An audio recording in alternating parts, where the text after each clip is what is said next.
What's up, everybody? Welcome back to the channel. Thanks for tuning in. PROFX7942 at gmail.com. Email me there for any relationship questions, concern, thoughts, ideas, life, want my perspective on something, advice on something. I'm there. PROFX7942 at gmail.com. Hit me up. To the rest of y'all, thanks for rocking with me. I was thinking about two things that we used to do back in the late 80s, early 90s when I was in elementary school and middle school. I was privileged to grow up in the military schools all my life. I've been in military based type schools all the way from probably third grade through graduation. All the schools that I've been in, several. I attended one elementary school, two elementary school, then fourth grade, one, two, and then sixth grade. So that's what 4 or 5 right there. And then sixth grade, one, that's six, and then high school. So I've been to seven different schools from elementary on out. Blessed military, I enjoyed it, wouldn't change it. But one of the things that we used to do in the morning is we would do the Pledge of Allegiance. Put your right hand over your heart, look at the flag. We didn't have no hats on, but to be appropriate, you want to take your hat off. Pledge allegiance to the flag, United States of America, and to the republic for which it stands. One nation under God, indivisible, with liberty and justice for all. Indivisible, though, means you can't break it apart. You're so united, it can't be divided. Is that true in America now? Is that true? Are we so united in America that we cannot be divided? And let's just talk race. Let's just talk race. One nation under God, indivisible, can't break us up. We are so united in America. We are so on point. We are so focused. We are so bonded. Y'all know that whale, that JB whale, that monkey glue, that submarine whale that make all that good money, them guys that can weld underwater.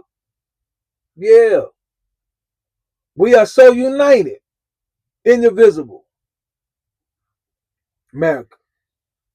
We should say that before class started. Look at the flag and quote that phrase. Came out many, many years ago, a couple of revisions to it, and this is the one that we have stuck with. Another thing we used to do that I was thinking about, I want to say in middle school, we used to have, I can't remember the exact name of it, but let's just call it ethnic day or something like that, where you would bring a dish from your nationality. You would bring a dish. So in other words, if you was Mexican, you might bring in some Mexican rice. If you was black, you might bring in some, we eat ribs, and we eat some ribs, or you might bring in mac and cheese. We make that good mac and cheese. You're not gonna have no mac and cheese like a black person mac and cheese. I'm just telling you right now. I know everybody's taste buds is different, but mac and cheese, there are certain things that we just gonna do better than everybody, and everybody has their own thing. Mac and cheese is kind of like our thing. But mac and cheese, sweet potato pie, collard greens, something like that. It's gonna be hard. It's gonna be hard. It's gonna be hard. But anyway, we might bring in some neck bones, something like that. If you're Indian, you might have brought in some smoked deer meat. German, whatever, some goulash. There you go, on and on and on. You're Italian, you're from the Corleone family, you might bring in some meatballs. So, some cannolis. Anyway, we had that. Everybody bring in a dish. Some of the dishes that had to be hot, the parents would bring it in at the time of the when that class was going on, the moms would show up with the hot dish, or one of the teachers would take it before and warm it up in the oven or whatnot and bring it back. This was before microwaves was really popular, so you had to kind of just put it in the oven and warm it up. And the intention of that was to give an appreciation for all nationalities and ethnic groups. So you'll get a chance to go around the table and try a little bit of this. Because you may not have, at your own house, you may just be locked into what, you might just be locked in the soul food. You might just be locked in the Oriental food, Chinese food, whatever, Korean food. You might just be locked in to what your family made. But on this particular day, you could go around the table and it would all be spread out, and you could taste from the different ethnic groups of the kids that was in the class. I mean, because it was military, you might have 7 or 8 different ethnic groups represented in a 4th or 5th grade class. So it's good. I enjoyed it. And again, the intent was to give an appreciation for all of the different ethnic groups that was represented there. Now that day is over with. I don't think that they do anything nowhere near that. That has kind of gone out the window. Of course, we're gonna say, it's hard to get the food there. It's hard to keep it hot, or it's hard to keep it cold, or it's too much of a hassle. People coming into school after hours and safety, because all the stuff that we, got going on in 2025, that's going to eliminate us to be able to do that. But there was a time that we did try to focus on our differences. Now, not so much. But concerning race and concerning America, how is it that we're in 2025 and we're still so racially divided? You think we're not? Just look on a Facebook page where something that concerning race is posted and see in the comments how everybody's going. You think we're living in America and it's not fused with racism. Go to Facebook and look at the comments. Go to Facebook and look at what people are saying in the comments, anything that concerns race. And you'll see America is still very much full of racism on every side, not just one side. It's not just racism of Caucasians against blacks. No, we are very much racist ourselves. We are part of the problem ourselves. You can see it all on Facebook. You can see it on social media. What I want to do is I want to, with this video, just remind us that America is still the greatest nation in the world. We may not be great as far as how we would want things to be, because we're going to look at the taxes and again, the race relations and the politics and the crime. And we're going to look at all these things, and we're going to determine within ourselves we're not that great, because we live here, so we're not, most of us have not really lived in another country to really be able to tell that we really got it made here in America. But I'm telling you, America is still the greatest nation, even though within ourselves we may not be all that great. How can we be great? Where can we start? I believe that if we learn how to work together with all the different races in America, if somehow this is probably just a dream, it may never happen. The likelihood of it happening probably won't happen, because we're so stubborn and stuck in our ways. But just imagine if we could appreciate everybody for what they brought to the table. Just imagine if you look at, and it's not just them, but if you look at the Mexican community, just for one, how those guys, they're able to come in, hardly speak our language, 8 or 9 people living in one or 2 bedroom apartments, stuffing them in there. We can't even have 8 or 9 people living in the same neighborhood without getting into an argument, without the next day somebody come up missing, or somebody come up hurt, or somebody come up unalive. And yet they could put 8 or 9 people in a 2 bedroom apartment, and before you know it, within 6 months to a year, pretty much run the whole roofing construction company. How is that possible? Because they are gifted in certain, and I'm not saying, listen, I'm not saying that's all they're gifted. I'm just pointing out some of the obvious stereotypes that just so happen to be true of our differences. They can come in, barely speak English, not trying to have fancy clothes and not trying to impress nobody.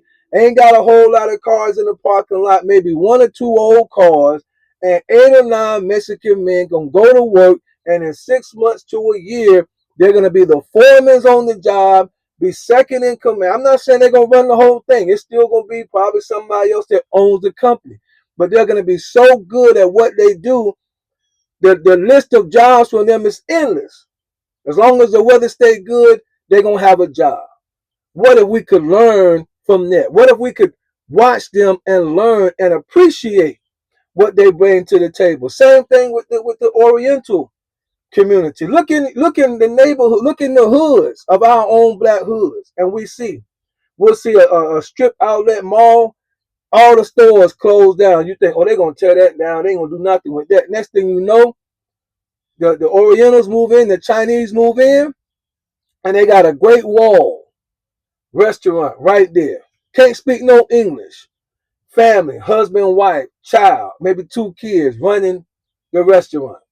Getting to work 9:30 in the morning, closing at 10 o'clock at night, coming back to work the next day at 9:30 in the morning, doing this for years and years and years until they leave and go to a bigger city with more money opportunities and sell that store to another family member that gets them to come to America and run it. Barely speaking English, getting treated like crap because you know how we are, how we go in there and talk to them and talk crazy to them, and they can be full of fear and not know what's going on, and we use that down. You know how we are. Y'all know how y'all seen it happen in the Chinese spot. We come in mad because the food cold.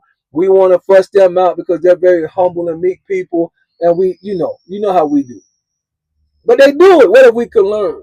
We already know that across the board, Asians tend to be very, very intelligent. What if we could work together? What if we could learn from them and instead of being against them, learn how to work together? What if we could do that? Our own black people, very intellectual, hardworking, very dedicated, knowledgeable.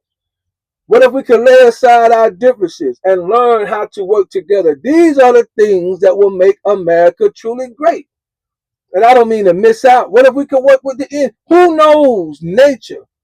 Who understands real medicine, not the poison that we have to go to and get from the pharmaceutical companies to try to get rid of a headache or some pains or some aches? But if you talk to a real, for real, who understands the land, who knows how to use the land and nature to take care of issues, who knows better than them?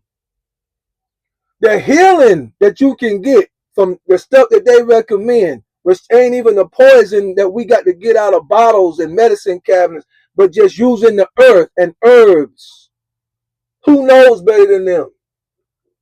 But we got to learn how to work together. This is what will make America great. This is what's going to make America what it was supposed to be from the beginning. I know we had a rough start. I'm not ignorant of that. I know, especially to the black Americans that live here, that our ancestors had to go through. I know that. For those of you that remember Malcolm X, I know that we didn't land on Plymouth Rock, but Plymouth Rock landed on us. I get all of those. I get that. I know our people had to suffer. I know we had Jim Crow. I know that we had to eat from the back. I know that we couldn't use regular water fountains. I know that we had to go to the back of the bus. I know that we was hosed down. But look at us now. Look at the progress that we have made now. Yeah, look at where we are now. We had a rough start in America. We may not be happy about it if we go back and watch the old videos and news clips and read about it. Yeah, it may not be something that we happy about. Yeah, it may be something that if we watch it long enough, it'll make something come up inside of us where we may feel some type of anger. But at the end of the day, look at where we are now. We didn't get here by ourselves. Somebody had to help us get here.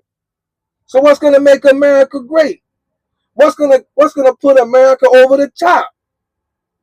It's when we learn how to use all of the components that's in this great nation, all of the different ethnic groups that is in this nation, and learn how to work together, lay aside our differences, and say, you are good at this, you are good at this, you are good at this, you are good at this, and we're going to lay down our differences, and we're going to work together to build America so that it can truly be great. I pledge allegiance to the flag of the United States of America and to the republic for which it stands, one nation under God, truly indivisible, with liberty and justice for all. Y'all got it? Good. Bye.